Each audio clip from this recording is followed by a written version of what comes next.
प्रातः क्लास चल रहा था 10/7/1967 सोमवार को दूसरे पेज के मध्यांश में बात चल रही थी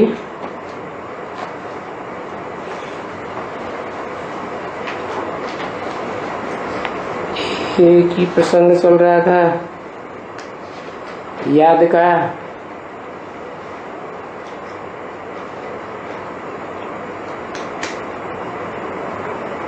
याद करेंगे तो खाद निकल जाएगी। याद को योगाग्नि कहते हैं ना।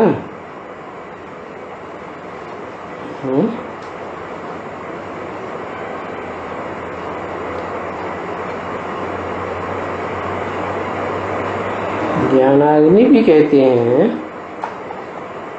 परंतु ज्ञान तो बहुत विस्तार में भी होता है, गहराई में भी होता है, और याद तो शॉर्टकट है, वो भी मनन चिंतन मंथन की याद है। इसे कहेंगे मध्यम और तीव्र याद है, जिसमें एक शिव बाबा दूसरा न कोई संकल्प नहीं, मन मना भव। तीखी याद करेंगे तो जल्दी जल्दी खाद निकलेगी।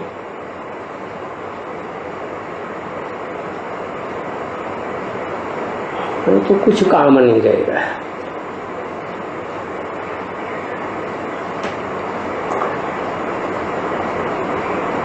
खाद रहेगी तो फिर कुछ काम का भी नहीं हुआ, क्योंकि प्योर तो नहीं बनेंगे ना। क्योंकि कहाँ तक प्योर बनना है? वहां तक प्योर बनना है कि जब आए थे आत्मलोक से तब जैसे प्योर थे इतना ही प्योर बनना है।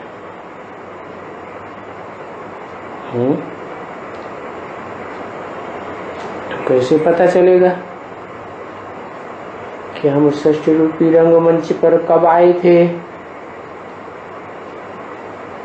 जिन्होंने ज्ञान लिया होगा वो तो जान गए कि 5000 वर्ष का सृष्टि चक्र है, 4 सीन है। तो कौन से सीन में आए थे कैसे पता चलेगा?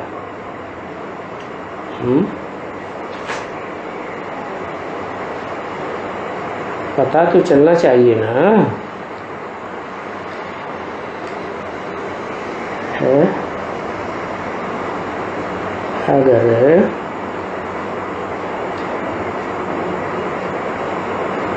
आत्मा को तो बेसिकली जान लिया कि आत्मा ज्योति बिंदु है, फिर उस ज्योति बिंदु आत्मा में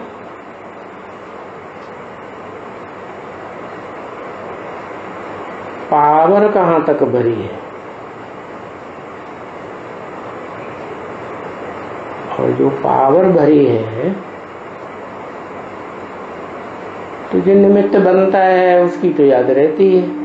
मालूम पड़ता है ना कि हम ज्ञान में जो बुद्धि जा रही है वो कौन से साकार के पास ज्यादा जा रही है? जैसे मान लो ब्रह्मा कुमार कुमारी हैं तो उनकी बुद्धि ज्यादा किसके पास खींचती है? हाँ, बढ़िया होंगे तो ब्रह्मा के पास, मध्यम होंगे तो दीदी दादी दादाओं के पास, नहीं तो फिर आपस में ही एक दूसरे को गुरु बना के बैठ जाते हैं, सीढ़ी में दिखाया है ना, क्या मनुष्य का गुरु बन के बैठ जाता है, तो पता तो लग जाएगा ना। ब्रह्मा की सोल के बारे में तो पक्का पता चल गया सबको, वो तो कृष्ण के रूप में जन्म लेगी सतयुग में। क्या साबित हुआ कि अगर उनको ही कोई बहुत याद करता है तो कब से आएगा? सतयुग के पहले जन्म से, पहले सीन से आएगा। तो पहले सीन में कितने कला संपूर्ण होते हैं? प्योर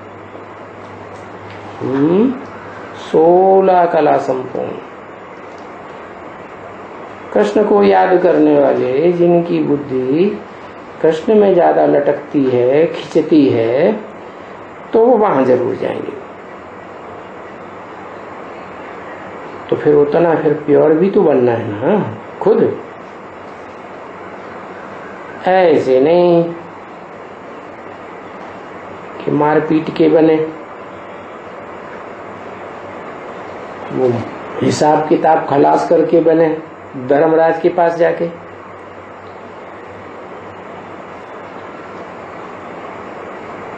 तो अच्छे से याद करना है। वो याद नहीं होगी तो फिर सजा खाएंगे, क्योंकि बच्चे जाना तो सभी को है वापस ना है।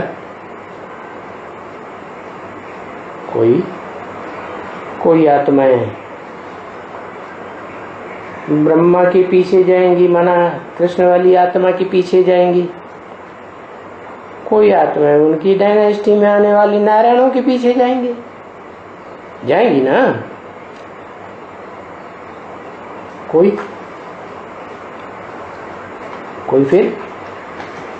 फिर किसके पीछे जाएंगी? वो दादी परदादी तो हो गई ना, नारायण के राज्य में आने वाली, पीढ़ियों में आने वाली। फिर त्रेता युग आता है, तो त्रेता युग में आने वाली आत्माएं किसके पीछे जाएंगी? अरे अटक गए।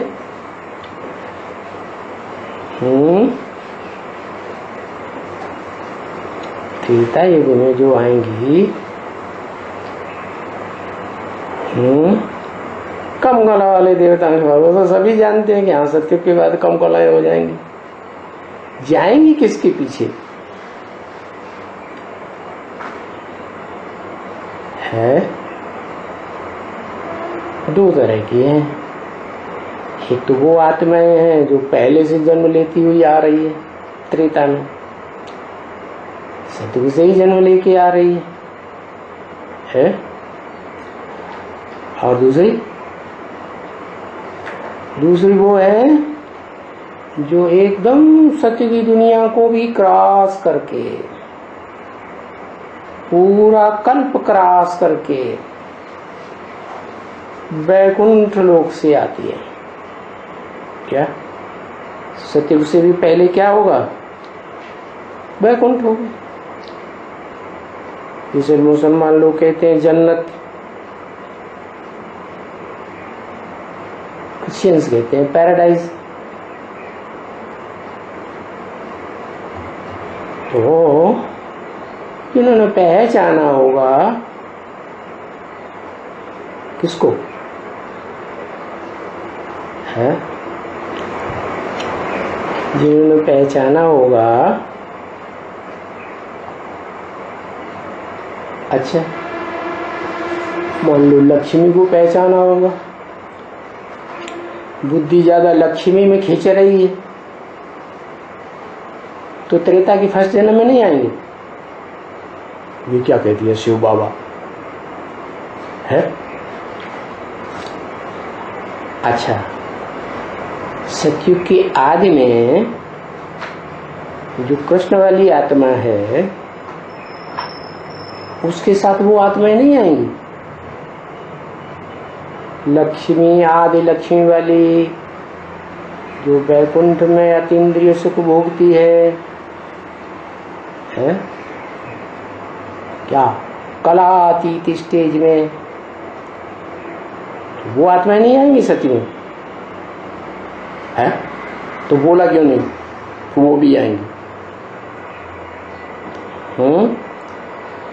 खैर, और द्वापर में भी इस्लाम धर्म की होंगी, वो इब्राहिम के पीछे जाएंगी। जब ज्ञान मिलेगा तो उन्हें पता तो लग जाएगा क्या है कि हम इब्राहिम के पीछे जाने वाले हैं या इब्राहिम जिनमें प्रवेश करता है उनके पीछे जाने वाले हैं। जिनमें प्रवेश करता है नारायणों में, कोई एक नारायण है सतयुग का, ऊंची स्टेज वाला ही होगा ना कि मध्यम का होगा? ऊंचा होगा। तो उसको जो पहचान लेंगे, उसके नजदीक जो रहे होंगे, वो फिर उसी के पीछे जाएंगे है? जैसे क्रिश्चियन धर्म है तो क्राइस्ट के पीछे जाने वाली आत्माएं जब से क्राइस्ट आया है तब से जान जाएंगी।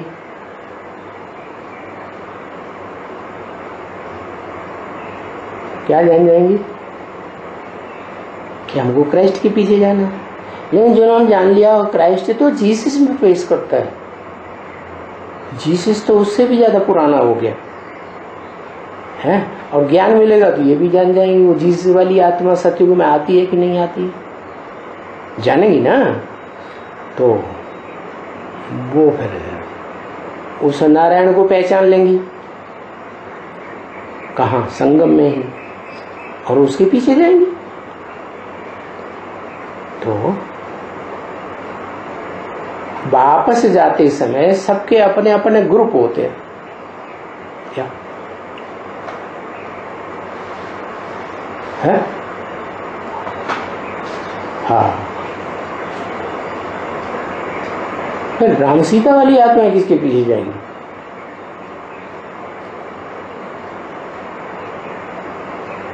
है? अरे किसके पीछे जाएंगी? है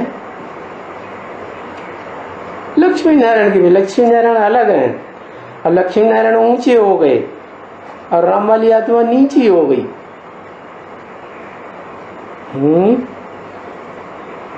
ये क्या बात है? और लक्ष्मी नारायण में भी तो अव्वल नंबर का लक्ष्मी नारायण या बाद वाले लक्ष्मी नारायण? अव्वल नंबर का तो आदि नारायण कहा जाता है। तो आदि नारायण ऊंचे हो गए और राम वाली आत्मा नीचे हो गई, तो बहुत बढ़िया ज्ञान उठाया। क्यों? अरे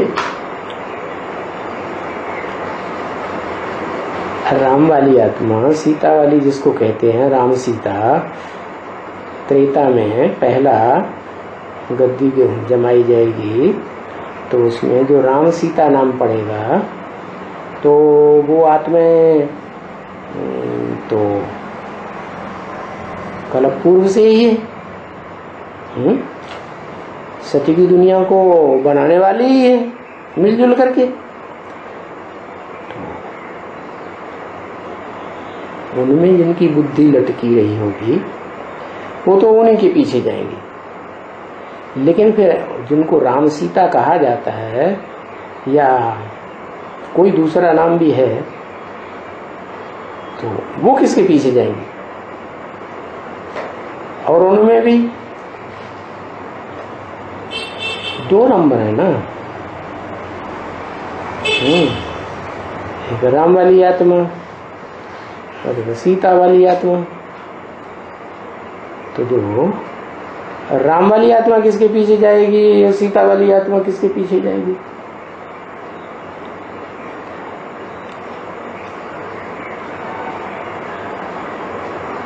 है वाह भाई, बड़ी बड़ी देर लगाते। राम वाली आत्मा, हाँ क्या राम वाली आत्मा शिव बाबा के पीछे जाएगी। वाह भैया, वो कौन सा शिव बाबा है जिसको बाबा भी कहा जाए? कोई और शिव बाबा है? राम वाली आत्मा खुद शिव बाबा नहीं बनती है, तो और कोई जो शिव बाबा के पीछे जाएगी? वाह भाई, अरे शिव बाप के पीछे जाएगी ना।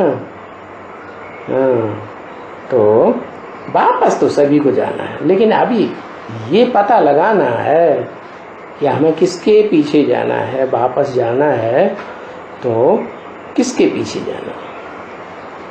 सबको जाना है वापस,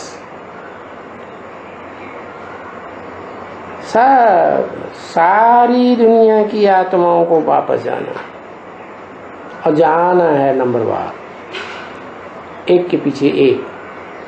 जैसे माला होती है ना, एक दाना ऊपर, एक दाना नीचे, फिर उसके नीचे, फिर उसके नीचे, तो नंबर बन गए ना। तो ऐसे ही सबको जाना। रुद्रमाला बड़ी से बड़ी कितने की है?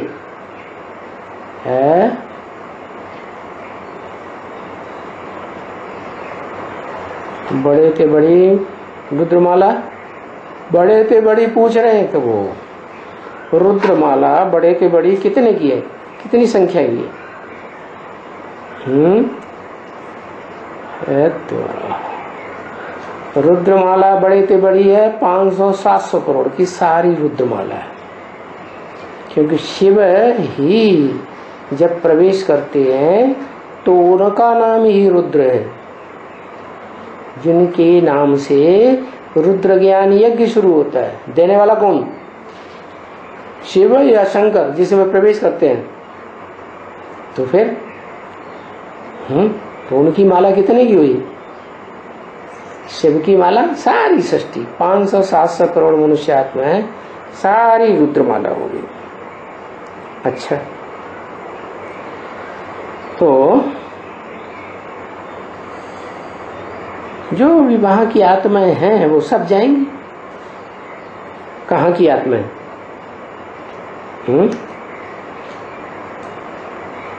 कहाँ की आत्माएं?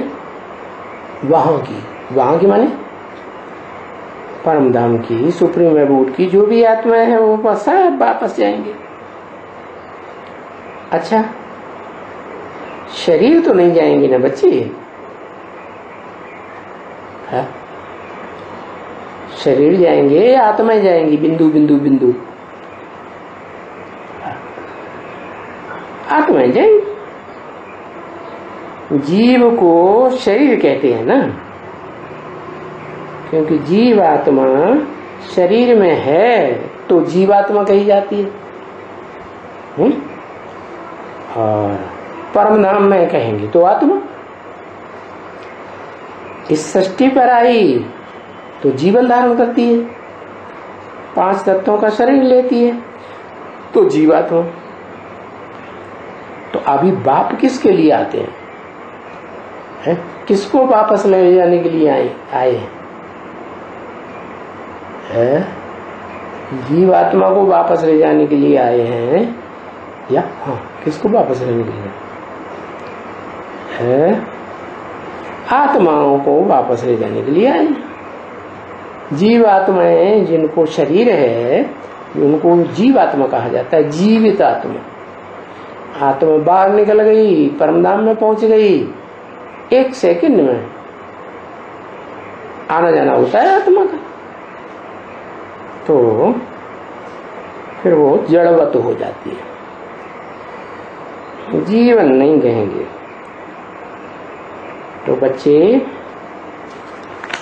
अपन को अभी आत्मा समझो। क्यों? क्योंकि जल्दी वापस जाना है तो नंबर बढ़िया बनेगा षष्ठी रूपी रंगमंच पर, और बाद में जाएंगे तो नंबर नीचे। जो नंबर, जो आत्माएं पहले षष्ठी रूपी रंगमंच पर आती हैं वो ज्यादा फायदे में रहेंगी, सुख शांति में रहेंगी, या जो बाद में आती हैं वो ज्यादा सुख शांति में रहेंगी? बाद में आने वाली जो पहले आती हैं वो ज्यादा सुख शांति भोगती है। तो अपन को आत्मा समझो। 10/7/67 की वाणी का 3रा पेज, सोमवार। तो देखो, अब आत्मा समझना ही बच्चों को कितना मुश्किल लगता है? क्यों मुश्किल लगता है?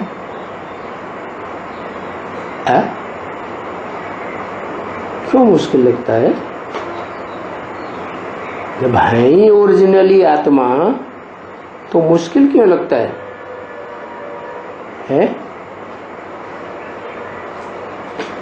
क्योंकि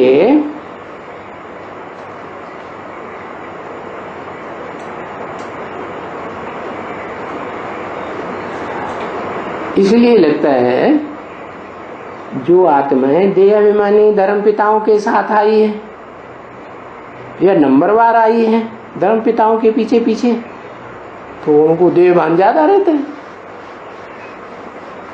क्या?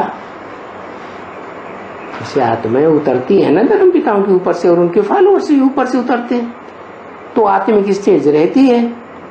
फिर बाद में जो उनके पीछे पीछे आत्माएं आती हैं, वो तो इतनी स्टेज नहीं रहती, और वो तेजी से नीचे गिरती है। जो पहले आती है, वो पीछे पीछे आने वालों के मुकाबले धीरे धीरे गिरती है। तो किनको आत्मा समझना मुश्किल होगा? है जिस आत्मा की रोशनी आंखों से निकलती है, जीवात्मा अनुभव करती है कि आंखों से रोशनी निकलती है, जो शरीर छूट जाता है तो आंखें बटन, रोशनी खत्म। तो आत्मा रोशनी तो है ना, कि नहीं है? रोशनी है। तो वो लाइट आत्मा की, जो जैसे स्टार होते हैं ना, तो उनमें भी लाइट होती है ना। तो ऐसे आत्मा स्टार मिसल याद करना क्यों मुश्किल लगता है? नंबरवार मुश्किल लगता होगा कि एक जैसा मुश्किल लगता होगा? नंबरवार लगता होगा। तो सहज किनको लगेगा और मुश्किल किनको लगेगा? सबसे जास्ती मुश्किल और सबसे जास्ती सहज है। सबसे जास्ती सहज उनको लगेगा जो संगम युग के शूटिंग पीरियड में जब बाप आते हैं, तो जिन रुद्रमाला के बाणकों को पहले तैयार होना पड़ता है, वो जल्दी याद में टिक जाती है नंबरवार है। फिर वापस जाते समय 5000 वर्ष के बाद जब फिर बाप आते हैं और वापस ले जाने के लिए आते हैं, तो पुरुषार्थ में उनको बहुत सहज होता है। किनको? जो इस सृष्टि रूपी रंगमंच पर बहुत पहले पहले आए थे। अब इस दुनिया में जो जितना धंधे दोरी में रहते हैं, तो उनको थोड़े ही बैठ के याद पड़ता है क्या? क्यों? बाबा ने बताया नहीं, धंधे दोरी में रहते हुए भी बाप को याद करो। कर्म करते बाप को याद नहीं करना है? करना तो है, लेकिन फिर ये भी बताया है कि सब धंधों में है नुकसान, सिवाय एक ईश्वरी धंधे के। तो धंधे दोरी भी दो तरह के हो गए। एक तो दुनियावी धंधा दोरी, सिर्फ पेट पूर्ति का है, शरीर की परवरिश करने का। और दूसरा धंधा है, जब समझ लिया कि हम देह नहीं है, हम तो आत्मा है, तो आत्मा की परवरिश जन्म जन्मांतर की है। तो कौन सा धंधा अच्छा? जो आत्मा का धंधा है, वो धंधा करने से ज्यादा कमाई। देह का धंधा तो जो कमाई करेंगे वो एक जन्म ही चलेगी, वो भी चली चली न चोर लुटेरे लूट ले जाए, गवर्नमेंट लूट ले, आग जला दे, जमीन में धस जाए, कुछ पक्का पता नहीं। और ये जो कमाई है आत्मा की, जो परमपिता परमात्मा आते हैं तब ही मिलती है, तो ये तो अनेक जन्मों की कमाई है। तो इस धंधे धोरी में बैठ के याद करेंगे तो याद नहीं पड़ेगा, नहीं पड़ेगा। अरे ईश्वरी धंधे में रहेंगे तो याद नहीं पड़ेगा। हाँ, क्योंकि याद में बैठना उनके लिए जिन्होंने बाप को पहचान लिया सहज हो जाता है ना।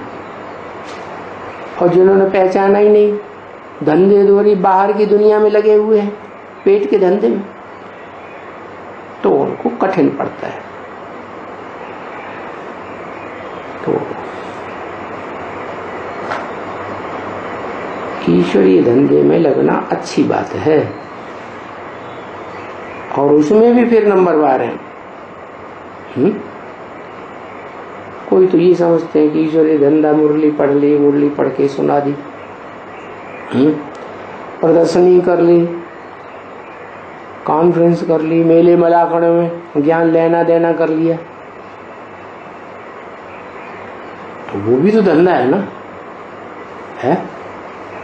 तो उसमें अवस्था नहीं बनेगी। क्यों? ईश्वरीय धंधा तो कर रहे हैं।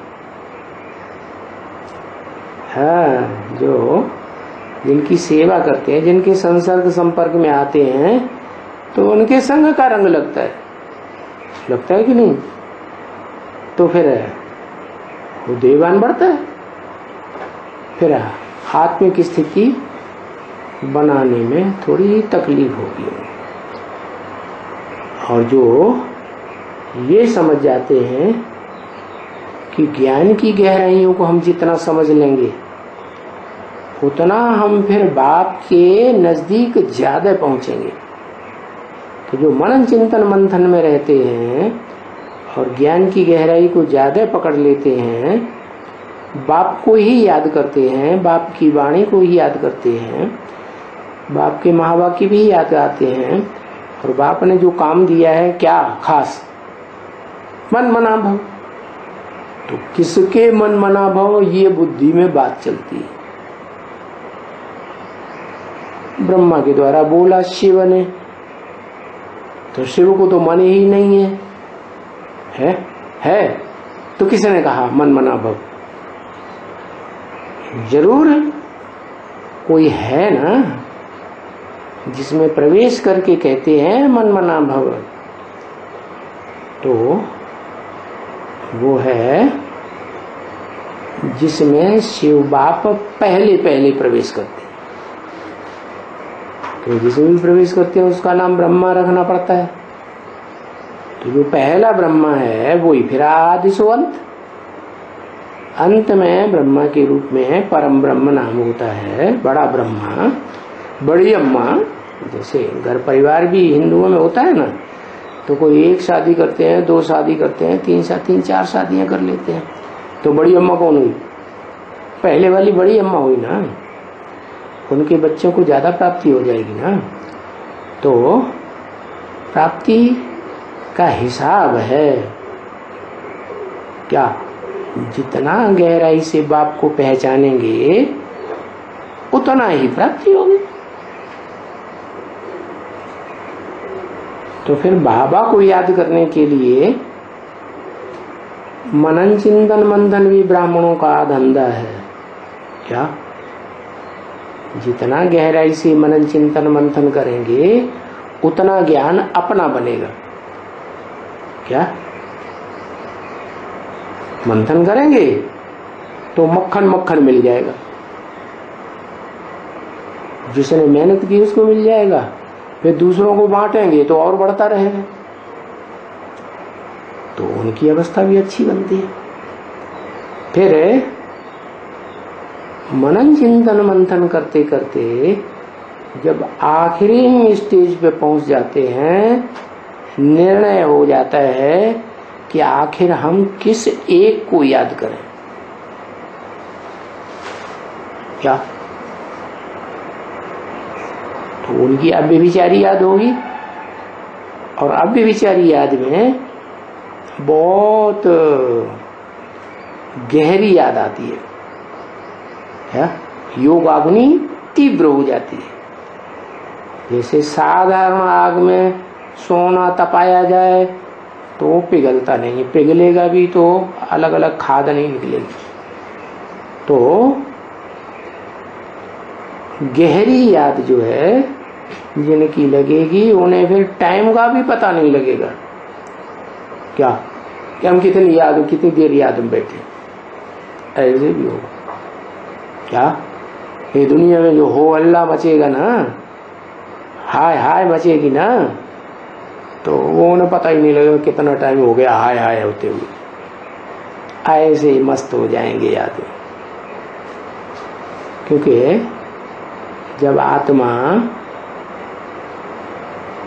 ऊंची स्टेज में पहुंचती है, धरणी से आकर्षण से पड़े वायुमंडल में पहुंच गई। वायुमंडल ज्यादा ऊंचाई तक है, और वायुमंडल से भी ऊंचे स्पेस में पहुंच गई। तो क्या होगा, स्पेस में जो चीज पहुंच जाती है तो उसको आकर्षण होना बंद हो जाता है, देह का, धरणी का, तो ऑटोमेटिक याद हो जाती है। तो फिर बाबा कहते हैं अगर अपन को आत्मा भी नहीं समझते हो तो क्या करोगे, तो कम से कम शिव बाबा को तो याद कर सकते हो, है? अरे बोला तो ये है अपन को आत्मा समझ, बाप को याद करो, है? अभी बात पलट गई क्या, है? आत्मा नहीं भी समझेंगे तो भी क्या याद आएगा, है? नहीं याद आएगा, है? शिव बाबा आत्मिक स्थिति में रहते हैं, और शिव बाबा जितनी आत्मिक स्थिति में रहते हैं तो हम भी रहेंगे, है? हाँ, जैसे को याद करेंगे वैसी स्थिति बनेगी। तो ये तो पक्का समझ लिया ना कि याद से ऊंची प्राप्ति क्या होती है, विश्व की बात सही, इससे ऊंचा तो और कुछ होता नहीं। योग बल से प्राप्ति, क्या सबसे ऊंची प्राप्ति क्या है? इस दुनिया में जितने भी 500-700 करोड़ आत्माएं हैं, कोई भी सामने आ जाए तो झुक जाए, क्या क्रॉस करने की हिम्मत न करे। ऐसी योग बल की पावर पराकाष्ठा में होगी तो क्या होगा, है? तब क्या होगा, तो कौन सी प्राप्ति होगी, कौन सा वर्षा मिलेगा, है?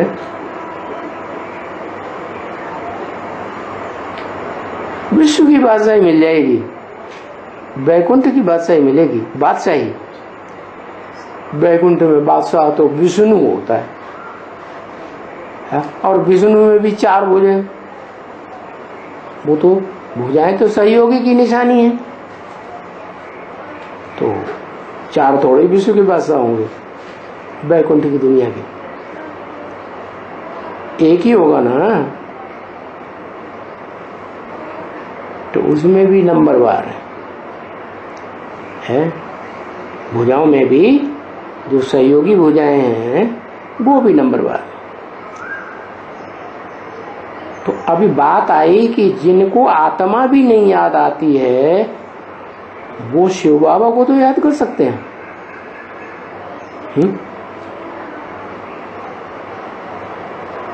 तो रिजल्ट क्या आएगा है? अब उसमें बात आती है, कोई शिव बाबा को ज्यादा याद करेंगे है, एक ही शिव बाबा को याद करेंगे, दूसरों को याद नहीं करेंगे।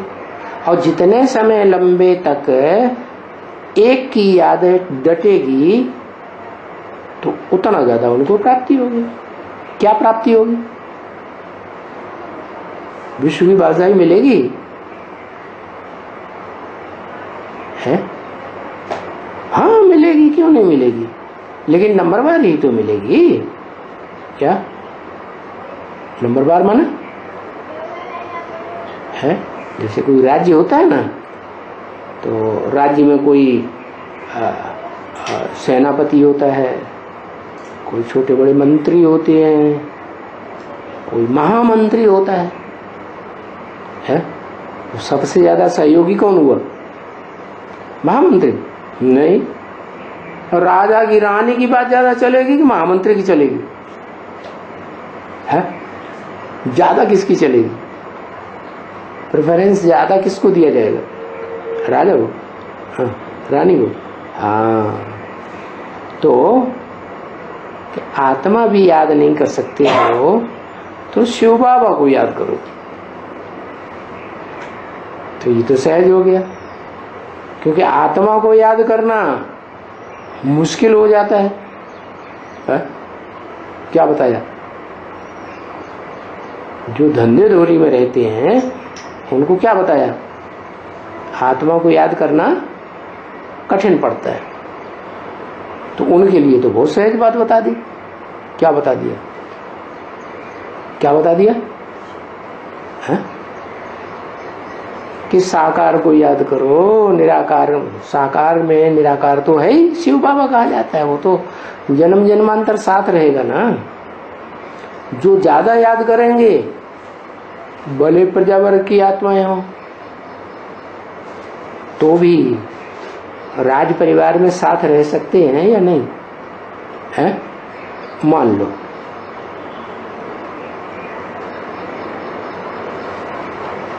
शिव बाबा को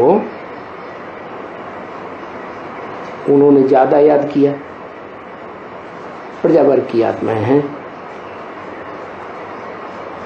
तो प्रजावर्ग की आत्माओं को तो वर्षा नहीं मिलता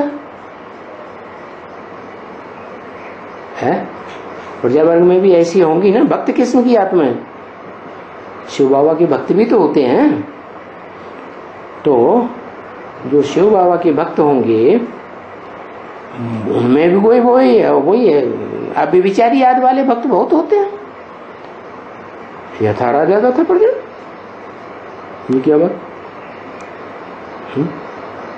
राजा ने जितना पुरुषार्थ किया होगा उतना प्रजा करेगी क्या?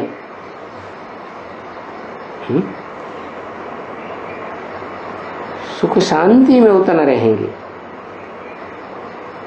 क्योंकि आत्मा तो याद ही, आत्मा ही तो याद करती है। और कराती किसके द्वारा है? शरीर के द्वारा कराती है। तो अभी आत्मा करती है, आत्मा याद करती है और शिव बाबा को आत्मा याद करती है। दो शब्द क्यों मिला दिए? शिव भी मिला दिया और बाबा भी मिला दिया, क्योंकि शिव है बिंदी का नाम और बाबा है साकार शरीर का नाम। जो साकारी संबंध होते हैं उनमें आत्माओं का तो सिर्फ बाप का ही संबंध होता है। बिंदु बिंदु आत्माओं का बिंदु बाप, शिव ज्योति बिंदु। और जब आत्मा शरीर में होती है तो ढेर सारे संबंध बनते हैं। तो उनमें जिसको ज्यादा रिस्पेक्ट दी जाती है परिवार में उसको कहा जाता है बाबा, ग्रैंडफादर। तो याद करने में शरीर की कोई दरकार नहीं है। शरीर का दरकार नहीं है, है? आत्मा अगर याद करेगी तो शरीर की दरकार नहीं है, बिना शरीर की याद कर लेगी, है? पुरुषार्थ ही नहीं होगा। पुरुषार्थ कब होगा? जब शरीर में होगी तभी तो याद पुरुषार्थ होगा ना। सूक्ष्म शरीरधारी आत्माएं सूक्ष्म शरीर में आ जाती हैं, कोई ज्यादा पाप करते हैं तो सूक्ष्म शरीर धारण करते हैं, तो सूक्ष्म शरीर के उनके पाप पुण्य बनते हैं नहीं?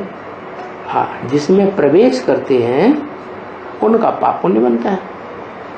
हाँ, परमानेंट अगर कोई शरीर में प्रवेश कर जाए जब तक मृत्यु पर्यंत, तो फिर हिसाब किताब बनेगा। जैसे ब्रह्मा की सोल है, परमानेंट प्रवेश कभी करेगी या नहीं करेगी? करेगी। तो उनके हिसाब किताब जितना वो पुरुषार्थ करेंगे उतना उनका बनेगा। तो अभी जब तक शरीर है तो करने वाली आत्मा है, याद करने वाली। बाप कहते हैं तुम आत्मा जब अलग थे शरीर से तब पवित्र थे। क्या अपवित्र कब बनते हैं? जब गर्भ में आते हैं तो माता का संग का रंग लगता है कि नहीं आत्मा को? तो हिसाब किताब बन जाता है। फिर अपवित्रता बढ़ेगी या घटेगी? है? बढ़ेगी, घटेगी, बढ़ेगी। क्यों? अगर फिर माता के मुकाबले ज्यादा पावरफुल आत्मा हो तो संग का रंग लगेगा या घटेगा? है? घटेगा? घटेगा नहीं? अरे संग का रंग लगेगा कि नहीं? है? वहीं खाना, वहीं पीना, वहीं सांस लेना,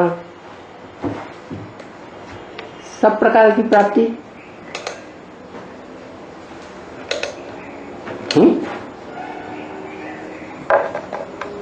तो जिनका खाना करते हैं, जिनसे पीना करते हैं, परवरिश लेते हैं, जब बाहर आते हैं गर्भ से तो फिर नंबरवार हो जाता है। क्योंकि कोई कोई बच्चे तो दुनिया में ऐसे होते हैं जिनको माताएं नहीं पाल पाती, दाइयां पालती हैं। पालती है कि नहीं? तो उनके साथ हिसाब किताब नहीं बनता है। माता उनके साथ कम रहेगी, नौकरी धंधे में चली जाती है? और कोई दाई रखी हुई है घर में, उसके साथ ज्यादा रहेगा बच्चा, तो किसका संग ज्यादा लगेगा? दाई का लगेगा ना। तो ये हिसाब किताब बनता है, जिसका भी संग रहेगा और उससे जितनी भी ज्यादा प्राप्ति होगी उतना हिसाब किताब बनेगा। तो जो सुप्रीम एबोर्ड परमधाम है आत्मलोक, उसमें तो किसी देहधारी का संग है ही नहीं, तो पवित्र होते हैं। तो पहले पहले जब इस सृष्टि पर आए थे तो पवित्र है। ये समझने की बात है या नहीं है? समझने की बात है? क्या समझने की बात है? समझने की बात यह है, अभी भी इस दुनिया में हम बुद्धि का कनेक्शन सबसे तोड़ेंगे, सिर्फ एक शिव बाबा को याद करेंगे और शिव बाबा की जो स्टेज होगी वो ही हमारी स्टेज बने। तो क्या समझ में आया? शिव बाबा परम नाम की निराकारी अव्यक्त स्टेज में है तो हमको भी संग का रंग वैसा ही लगेगा, हम भी पवित्र बन जाएंगे। क्योंकि पवित्र आए थे तो पवित्र ही हमको वापस जाना है। तो बात समझ में आ गई ना क्या, कि जैसा संग करेंगे बुद्धि का वैसा रंग जरूर लगेगा। अभी भी तुमको बताते हैं, क्या क्या बताते हैं, कि अभी भी तुमको ये बात बताते हैं संगम में, वहां जाएंगे परम धाम में, आत्मलोक में, तो पवित्र बन करके ही जाएंगे। बता तो दिया, तो करना क्या है? क्या करना है? पवित्र बन करके जाना है, और यही बात बता दी, तो अब करना क्या है? पवित्र को पहचानना है। इस सृष्टि में ऐसा पुरुषार्थी बाप का बच्चा शिव का कौन है जो सबसे जास्ती अव्यक्त स्टेज में रहता हो? तो उसका संग करेंगे तो जल्दी पावन बनेंगे। जल्दी पावन बनेंगे तो हमारा नंबर पावन दुनिया में जाने का पहले लग जाएगा। तो ये है तुम्हारी मेहनत। क्या? जल्दी से जल्दी औरों के मुकाबले दौड़ के, है याद की यात्रा है ना, इसमें तीखी दौड़ दौड़ के हम पहले आगे निकल जाए। दौड़ लगाते हैं, उनको मेहनत लगती है कि नहीं? हाँ, वो है जिस्मानी दौड़, और ये है रूहानी दौड़। तो इस रूहानी दौड़ में तो बहुत मेहनत चाहिए, क्योंकि वो जो दौड़ होती है जिस्मानी, वो तो लिमिटेड होती है। क्या 100 मीटर की दौड़, 200, 1000 मीटर की दौड़, 1-2 किलोमीटर, 10 किलोमीटर की दौड़ लगवाएंगे। यहाँ तो हमें जहां जाना है वो तो बहुत दूर है? और ऊंचाई पर भी है। तो तुमको तो बहुत मेहनत करनी चाहिए। ये बड़ी कमाई है। क्यों? कि दुनिया में जो जिस्मानी कमाई होती है वो तो एक जन्म की होती है, और ये है अनेक जन्मों की कमाई। भले उस दुनिया में भी जो अच्छे कर्म करते हैं, पुण्य आत्मा बनते हैं, तो अगले जन्म में उनको उसका उजूरा मिल जाता है।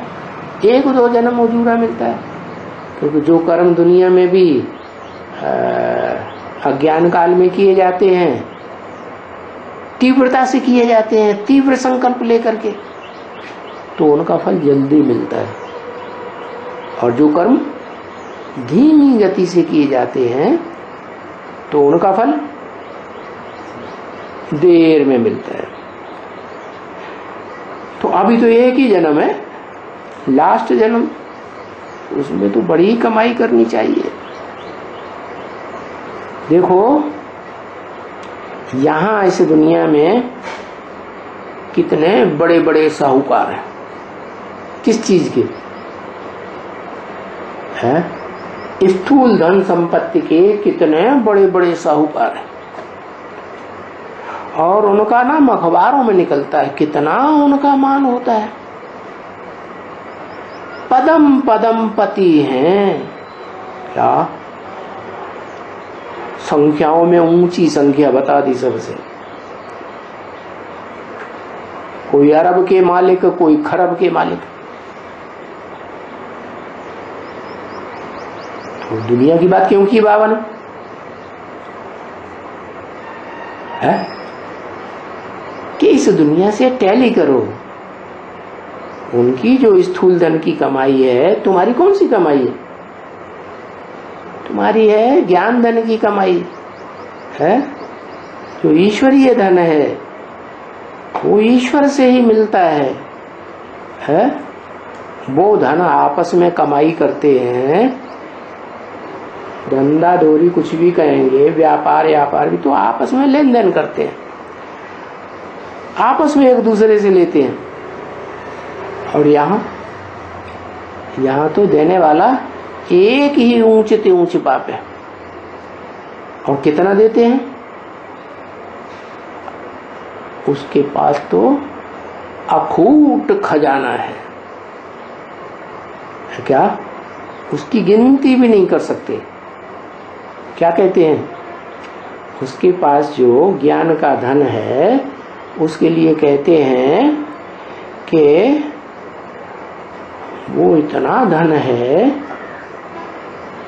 कि उसका आदि और अंत ही नहीं हो सकता। ऐसे दुनिया में पढ़ाइयाँ होती है ना, ज्ञान लेते हैं तो उस ज्ञान का भी कोई अंत नहीं हो जा रही, जिंदगी पढ़ते रहो, सब कुछ जानकारी दुनिया की नहीं मिलेगी। और वो भी इसी एक जन्म की जानकारी हो, ज्यादा से ज्यादा 2500 वर्ष की जानकारी, पास्ट की, हिस्ट्री की। और ये तो है पूरे कल्प की जानकारी। और हमारी आत्मा में जो संस्कार हैं, उन संस्कारों को फॉलो करने वाली जो हमारी दुनिया है जन्म जन्मांतर की, उन आत्माओं के बारे में भी हमको पता चलता है। कितना विस्तार में ज्ञान हो जाता है। तो देखो, दुनिया के बड़े बड़े साहूकार हमारे मुकाबले क्या हैं? क्यों है? क्योंकि उनकी जो धन संपत्ति है वो उनके पोत्रे पड़पोत्रे ज्यादा से ज्यादा कोई खा ही नहीं पाएंगे, क्योंकि अभी दुनिया का विनाश सामने खड़ा है। और तुम्हारी कमाई तो अनेक जन्मों की है, आत्मा की कमाई है ना, आत्मा का कनेक्शन अनेक जन्मों से है। और दूसरी बात सबसे बड़ी ये कि बाप कहते हैं कि ये जो तुम्हारे धन है, ज्ञान धन, ये स्थूल धन बन जाएगा। क्या मतलब? यहां भी बन जाएगा और अगले कल्प में भी बन जाएगा। जो यहां जितना ज्ञान धन कमाएगा, आगे चल के इसी जन्म में अनुभव करेंगे कि जिनके पास ज्यादा ज्ञान धन है उनको लोग अपनी सारी धन संपत्ति अर्पण करने लगेंगे। क्या?